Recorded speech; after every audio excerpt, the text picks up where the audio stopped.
Durante casi 800 años, en la península ibérica existió un mundo diferente. Un mundo de mezquitas y alcázares, de poesía en árabe, de huertos irrigados con sabiduría traída del desierto y de ciudades que brillaban con una luz que asombraba a toda Europa. Ese mundo se llamó Al-Ándalus. Pero, ¿cómo fue posible que algo tan grande desapareciera por completo? ¿Cómo pudo derrumbarse una civilización que en su día rivalizaba con Bagdad o Constantinopla? ¿Qué ocurrió realmente para que en 1492 los reyes católicos entraran triunfantes en Granada y ondeara la cruz cristiana sobre la Alhambra? Lo que hoy vamos a contar no es solo una serie de fechas o conquistas. Es el relato del final de un mundo complejo, lleno de contrastes, de luces y sombras. Un mundo que, aunque ya no exista, sigue vivo en nuestro idioma, en nuestras ciudades, en nuestra forma de entender la vida. Porque la caída de Al-Ándalus no fue un hecho puntual, ni una sola guerra. Fue un proceso largo, lleno de errores, traiciones, batallas y también momentos de esplendor. Fue una historia humana, con ambición, miedo, esperanza y dolor. En este viaje veremos cómo una tierra que fue faro de cultura se fragmentó en pequeños reinos rivales, cómo los reyes cristianos del norte aprovecharon cada debilidad, cómo llegaron imperios del norte de África a defender lo que quedaba, y cómo, finalmente, Granada, la última joya del Islam en Europa occidental, tuvo que rendirse. Es una historia que aún hoy nos interpela, no para juzgar, sino para comprender. Porque entender el final de Al-Ándalus es también entender parte de lo que somos. Y hoy, aquí, te lo vamos a contar. Para entender la caída de Al-Ándalus, primero hay que comprender su grandeza. Y es que durante varios siglos, esta tierra fue uno de los lugares más brillantes del mundo conocido. Cuando en gran parte de Europa los caminos eran de barro y las noches oscuras, en Córdoba, las calles estaban empedradas e iluminadas con faroles. En sus mercados se hablaban varias lenguas y en sus bibliotecas se guardaban miles de libros, muchos más que en toda Francia. En el siglo X, bajo el califato de Córdoba, Al-Ándalus alcanzó su máximo esplendor. El gran Abderramán III, que se proclamó califa en el año 929, no solo consolidó el poder político, sino que convirtió a Córdoba en la capital cultural y científica de Occidente. Allí se practicaba la medicina, se estudiaban las estrellas, se escribía poesía, se traducían textos griegos, romanos, persas, y todo ello se compartía con una pasión por el saber que hoy nos resulta casi difícil de imaginar. La mezquita de Córdoba, con su bosque de columnas, era no solo un centro religioso, sino también un símbolo de poder, de belleza, de civilización. Y no estaba sola. Otras ciudades como Sevilla, Toledo o Zaragoza también brillaban con luz propia. El arte andalusí, con sus arcos de herradura, sus jardines con fuentes, sus inscripciones en árabe que hablaban del paraíso, empezó a definir el paisaje urbano de la península. Pero Al-Ándalus no era solo lujo y cultura. También era una sociedad diversa, compleja. Musulmanes, cristianos y judíos vivían juntos, aunque no siempre en pie de igualdad. Había momentos de convivencia y también de tensiones. Había pactos y había guerras. Algunos cristianos, los llamados mozárabes, adoptaban el estilo de vida árabe sin dejar su fe. Muchos judíos encontraban protección bajo el Islam, en una época en la que en otros lugares eran perseguidos, y los musulmanes andalusíes, tanto árabes como bereberes, conformaban la élite política y militar. Durante estos siglos de esplendor, Al-Ándalus parecía imparable, un lugar donde el conocimiento y la sofisticación caminaban de la mano, pero como suele ocurrir en la historia, detrás de cada cumbre suele haber un descenso, y aunque desde fuera todo parecía brillante, por dentro comenzaban a formarse las grietas. La riqueza mal repartida, las tensiones entre árabes y bereberes, la fragilidad de las alianzas tribales y los intereses personales de muchos gobernantes iban debilitando poco a poco los cimientos del califato. Y así, con el paso de las décadas, lo que parecía eterno empezó a resquebrajarse. La caída de Al-Ándalus, como veremos, no empezó con una gran batalla. Empezó con una lenta división interna, con pequeñas fisuras que terminaron por romperlo todo. El esplendor de Al-Ándalus no fue eterno. Tras la muerte de Almanzor, el gran caudillo militar que había mantenido unido el califato a base de conquistas y disciplina, comenzó un proceso de descomposición imparable. En el año 1031, el califato de Córdoba desapareció oficialmente. La autoridad central se desmoronó y Al-Ándalus se fragmentó en múltiples reinos independientes, los famosos reinos de taifas. Cada taifa era como un pequeño país, con su propio gobernante, su corte, su ejército, su moneda. Algunos eran brillantes centros culturales, como la taifa de Sevilla con Al-Mutamid o la de Zaragoza, cuna de sabios y poetas. Pero también estaban envueltos en una continua rivalidad entre sí. En vez de unirse contra el enemigo común del norte, muchas veces los taifas se guerreaban entre ellos por celos, poder o antiguas rencillas. Y cuando no podían más, compraban la paz. Los reyes cristianos del norte vieron su oportunidad. Castilla, León, Aragón, Navarra, todos comenzaron a avanzar paso a paso, aprovechando la desunión andalusí. Incluso empezaron a exigir a los taifas un pago anual llamado paria, una especie de impuesto para que les dejasen en paz. Así, por ejemplo, Alfonso VI de Castilla, a finales del siglo XI, acumuló una enorme fortuna simplemente cobrando tributos a los reinos musulmanes. Pero el golpe más fuerte llegó en 1085, cuando Toledo, una ciudad clave, antigua capital visigoda y centro simbólico del poder, cayó en manos cristianas. Fue un terremoto político. El equilibrio se rompía. Y entonces, los taifas hicieron algo arriesgado. Pidieron ayuda al otro lado del estrecho. Desde el norte de África llegaron los almorávides, unos guerreros bereberes duros, profundamente religiosos, que no entendían la refinada vida de los andalusíes. Venían a luchar por el Islam, pero también a imponer su visión del mundo. Cuando vieron la riqueza, el lujo, los palacios y las cortes de poesía, lo consideraron una decadencia. Los almorávides derrotaron a los cristianos en la batalla de Sagrajas en 1086 y tomaron el control de muchas taifas. Pero con ellos llegó también una época de tensión. Su Islam riguroso no agradaba a todos, y cuando su poder se debilitó, fueron sustituidos por otros aún más radicales, los almohades, también bereberes, pero con una visión aún más estricta de la fe. Así, Al-Ándalus vivía una paradoja. Los propios andalusíes pedían ayuda para sobrevivir, pero con cada intervención extranjera perdían más autonomía. Las ciudades ya no decidían por sí mismas. Eran gobernadas desde Marrakech y muchas veces con mano dura. Mientras tanto, los reinos cristianos seguían creciendo, cada vez más organizados, más fuertes y más decididos a avanzar hacia el sur. La reconquista se aceleraba, y Al-Ándalus, desgarrado entre facciones internas, gobernantes africanos y reinos hostiles al norte, comenzaba a perder pie. El esplendor de antaño quedaba ya como un recuerdo lejano.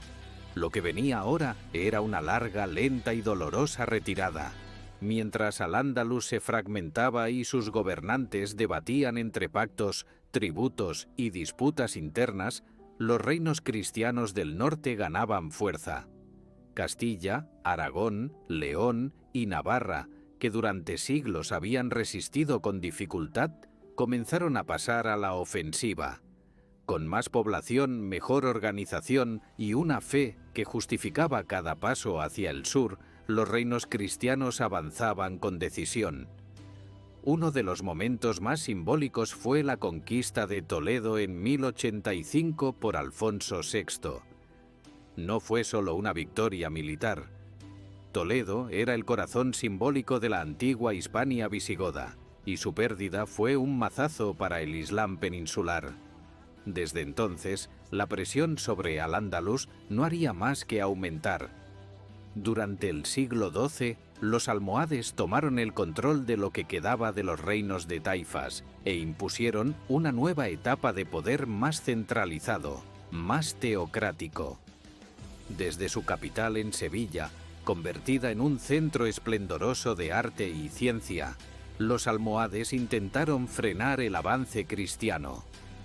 Pero la realidad era tozuda. Aunque lograron algunas victorias como la de Alarcos en 1195, su suerte estaba a punto de cambiar. Y entonces llegó el gran punto de inflexión. La batalla de las Navas de Tolosa, en el año 1212, fue una de las batallas más importantes de toda la Edad Media peninsular. Unieron fuerzas los reyes cristianos más poderosos, Alfonso VIII de Castilla, Pedro II de Aragón y Sancho VII de Navarra. Frente a ellos, el califa almohade al-Nasir reunió un gran ejército. Se encontraron en Sierra Morena y allí se decidió el destino de Al-Ándalus. La victoria cristiana fue aplastante. Las tropas almohades fueron completamente derrotadas y su poder se desmoronó poco después. Fue como si se abriese una puerta. A partir de ese momento, los cristianos avanzaron sin freno. En pocas décadas, Córdoba fue conquistada por Fernando III en 1236. Luego cayó Jaén, después Sevilla en 1248 y poco a poco todas las grandes ciudades del Valle del Guadalquivir.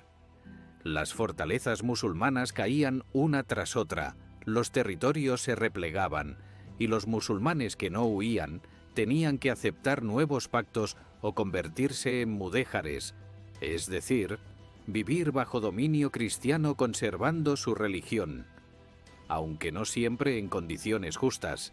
Y entonces, cuando parecía que todo estaba perdido, surgió un último refugio.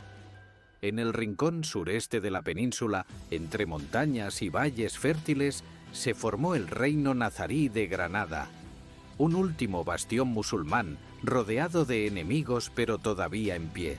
Un pequeño reino que logró sobrevivir, contra todo pronóstico, durante casi 2 siglos y medio.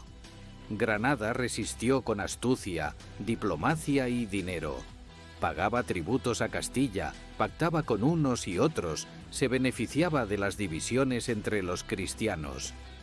Fue un reino de equilibrios precarios, pero también de gran belleza.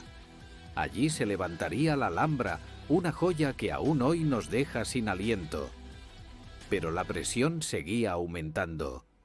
Y mientras en Granada se intentaba mantener vivo el espíritu andalusí, al norte los reyes católicos ya preparaban el golpe final.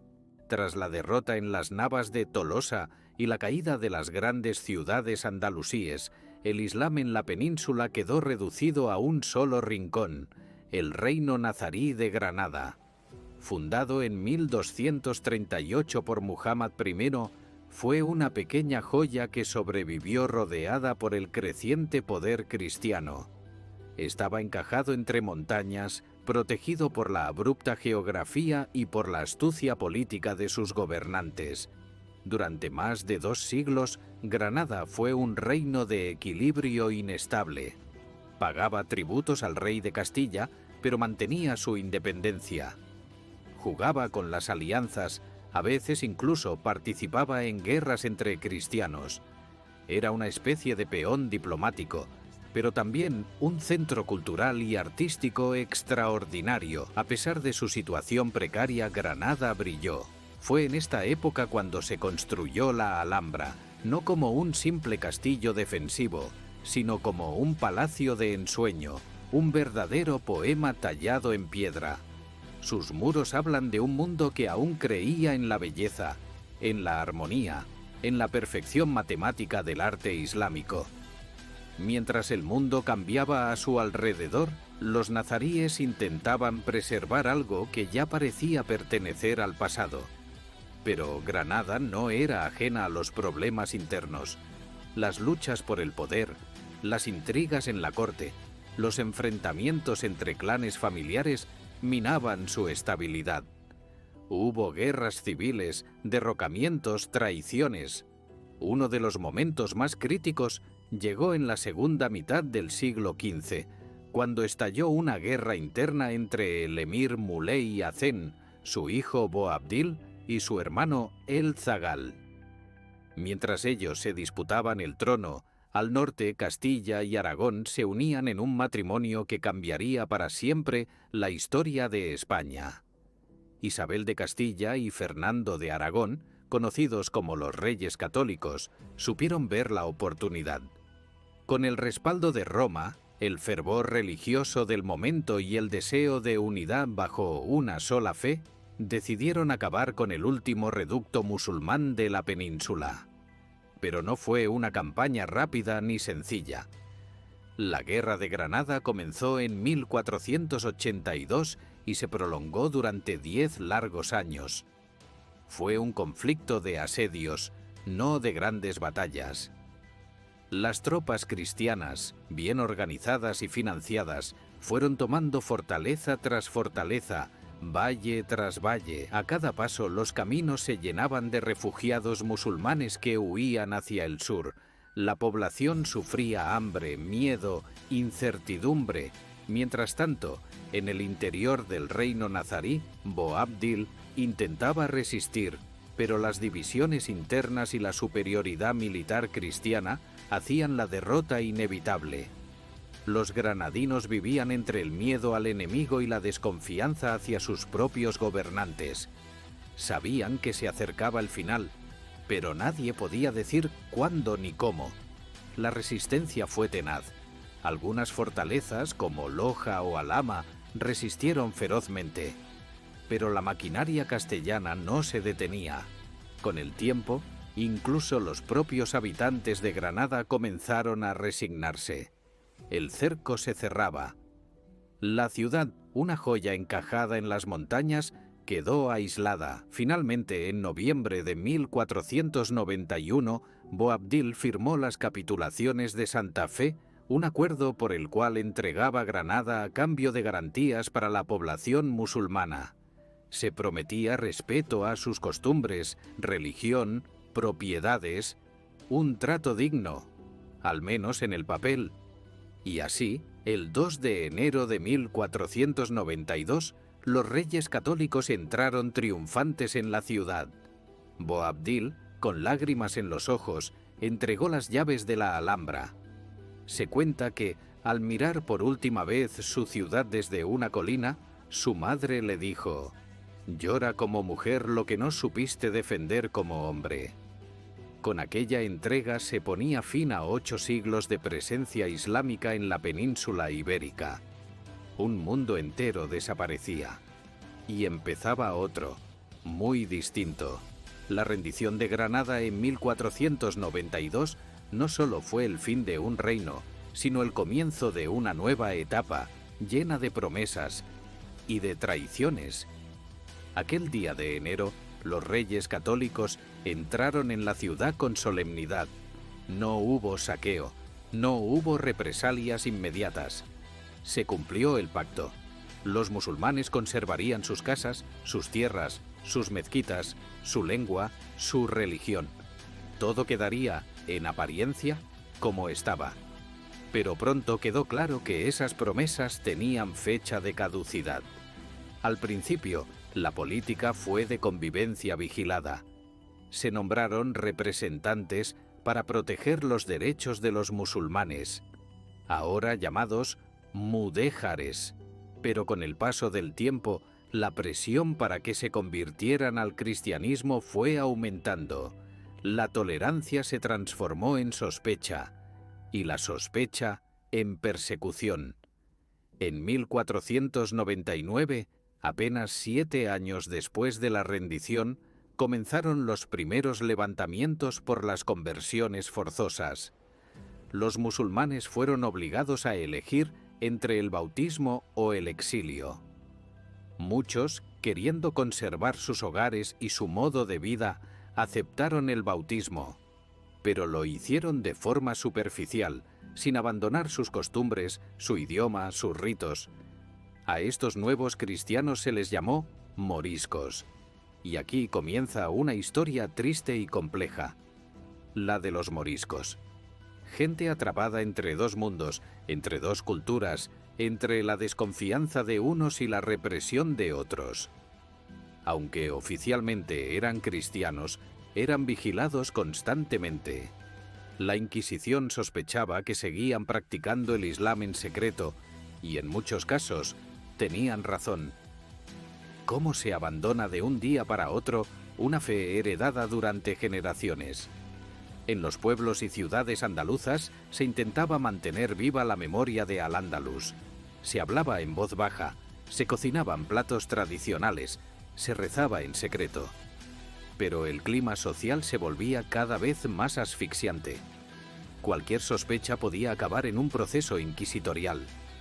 Las cárceles se llenaban, se quemaban libros, se destruían mezquitas, se perdía el legado cultural de siglos. Los reyes católicos, al unir la península bajo una sola corona, querían también una sola fe. Para ellos, la unidad política pasaba por la unidad religiosa. Por eso, en ese mismo año de 1492, expulsaron también a los judíos, muchos de los cuales habían vivido durante siglos en tierras andalusíes. Fue un año simbólico, cargado de finales y comienzos, la toma de Granada, la expulsión de los judíos y el descubrimiento de América. Para los moriscos, la situación se fue agravando con cada generación. Algunos se integraron, muchos otros fueron marginados, perseguidos o castigados por no hablar correctamente el castellano, por vestir de forma distinta, por mantener nombres árabes. En 1568, ya bajo el reinado de Felipe II, estalló una gran rebelión en las Alpujarras. Fue el último grito desesperado de un pueblo que se sabía condenado. La represión fue brutal. Finalmente, en 1609, Felipe III firmó la expulsión definitiva de los moriscos. Cerca de 300.000 personas fueron obligadas a abandonar sus casas, sus campos, sus tierras. Muchos murieron en el camino. Otros se dispersaron por el norte de África. Fue el acto final de una historia que había durado casi 800 años. Con ellos desapareció lo último de Al-Ándalus. Ya no quedaban ni musulmanes, ni mezquitas activas, ni cultura árabe viva en la península. Solo ruinas, palabras sueltas, tradiciones desdibujadas y, por supuesto, las piedras de la Alhambra, testigo silencioso de un mundo que ya no existe. Pero, ¿realmente desapareció del todo? Al-Ándalus desapareció como entidad política. Sus reinos se hundieron, su religión fue prohibida, su pueblo expulsado o absorbido. Pero su huella, esa no se borró. Porque hay huellas que no se ven, pero se sienten. Están en el lenguaje, en la música, en la cocina, en los muros que aún se alzan en nuestras ciudades. Cada vez que decimos palabras como aceituna, azúcar, almohada o ojalá, estamos pronunciando fragmentos de aquel mundo. Cuando caminamos por las callejuelas de Córdoba, cuando subimos a la Alhambra, cuando contemplamos el arte mudéjar en una iglesia de Toledo o una techumbre en Teruel, estamos rozando el alma de Al-Ándalus, aunque hayan pasado siglos. Durante casi 800 años, el Islam formó parte de la historia de España. no como un paréntesis, sino como una capa más de su identidad. Hubo guerras, sí, pero también hubo convivencia, intercambios, maravillas compartidas. Fue una etapa compleja, llena de luces y sombras, de esplendor y de violencia, como lo son casi todas las historias humanas. Quizá Al-Ándalus no cayó del todo, quizá simplemente cambió de forma, porque las culturas no desaparecen por completo, se transforman, se mezclan, resisten en la memoria, y cada vez que miramos atrás, con curiosidad y sin prejuicios, ayudamos a que no mueran del todo.